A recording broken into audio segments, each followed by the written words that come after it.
Imaginons le bateau de l'Asie, qui part d'Asie. C'est un bateau qui peut contenir 18 000 conteneurs. Et les 18 000 conteneurs, un bateau de 18 000 conteneurs, il ne peut pas passer dans le Rhône. Du coup, il se fait un arrêt à Marseille et il passe tous les conteneurs qui doivent partir sur Lyon. Il les transporte dans un autre bateau qui peut passer dans le Rhône. Sur le Rhône, les bateaux remontent jusqu'à Lyon, ils peuvent remonter jusqu'à Saint-Jean-de-Laune, c'est-à-dire, en fait, pour faire simple géographiquement, c'est à la hauteur géographique de Dijon. Mais au-delà, c'est pas possible. Donc il y a le bateau qui transporte des conteneurs sur le bassin du Rhône et de la Saône, il ne peut pas dépasser le Rhône et la Saône. Il s'arrête. Ça doit partir sur des camions ou des trains.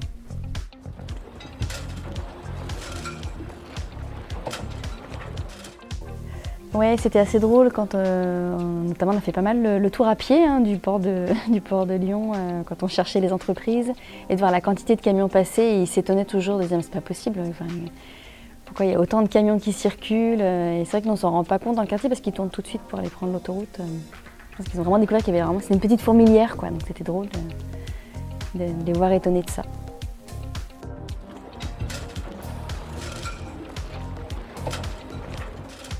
Alors la première étape, c'est l'expédition qui vient soit d'une raffinerie, après la fabrication, soit d'un point d'importation qui est en bord de mer, tel que Marseille.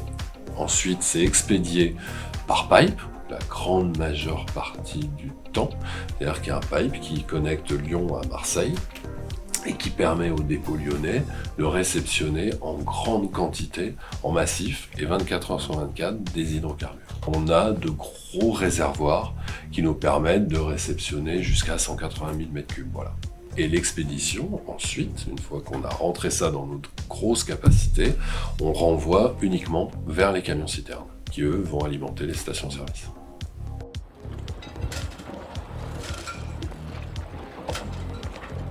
Donc nous sur site, on stocke du blé, du colza, du tournesol, de l'épeautre, du maïs, différentes variétés de blé, différentes variétés de maïs.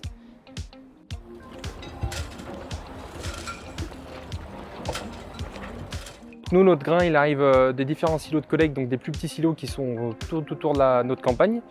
Et donc on le reçoit tout par camion ou directement par nos adhérents. Et ainsi de suite, suivant les clients qu'on a, ce sera soit par camion, soit par train, ou soit par bateau.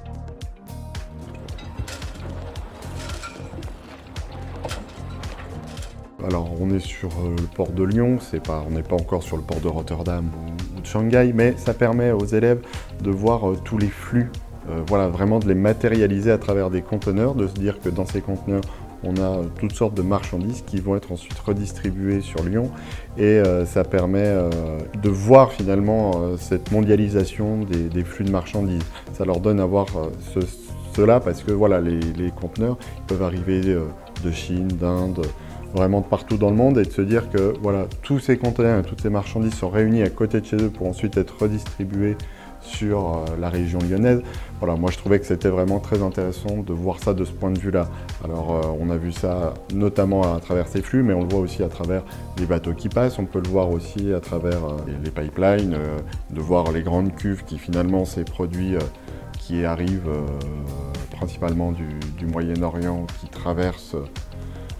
qui arrivent par bateau jusqu'à Fos-sur-Mer et ces produits sont remontés par tuyaux sur toute la France, dont la région lyonnaise. C'est vrai que ça permettait vraiment d'avoir cette idée que la mondialisation, en fait, on n'est pas extérieur à la mondialisation, mais on est vraiment inclus dedans.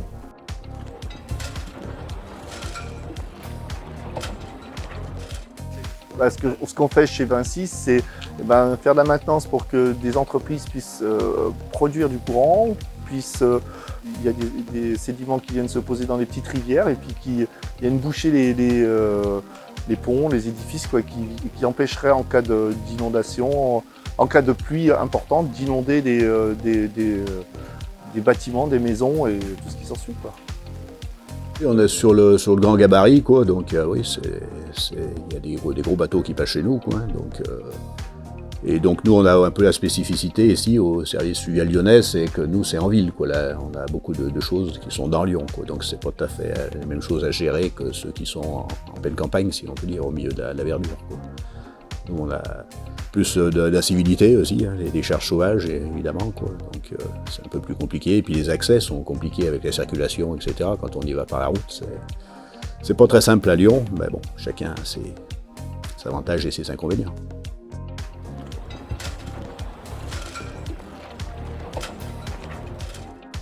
Après chaque crue, eh ben, voilà, on a souvent des atterrissements d'embocles un peu de partout, devant les piles de ponts, devant les pontons. On a des pontons à confluence, il y en a énormément.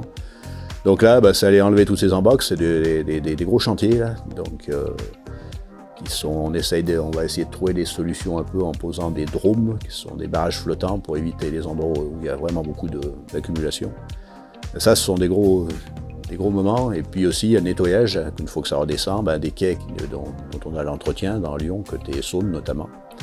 Il y a quelques parkings, donc ça, c'est tout à nettoyer une fois que la crue est passée. Ça fait des bons moments, quoi. Et après, il y a tout l'entretien vert, hein, c'est le nettoyage des rives, etc. Donc bon, ça, c'est avec les saisons, quoi. Ça revient tout le temps. Voilà.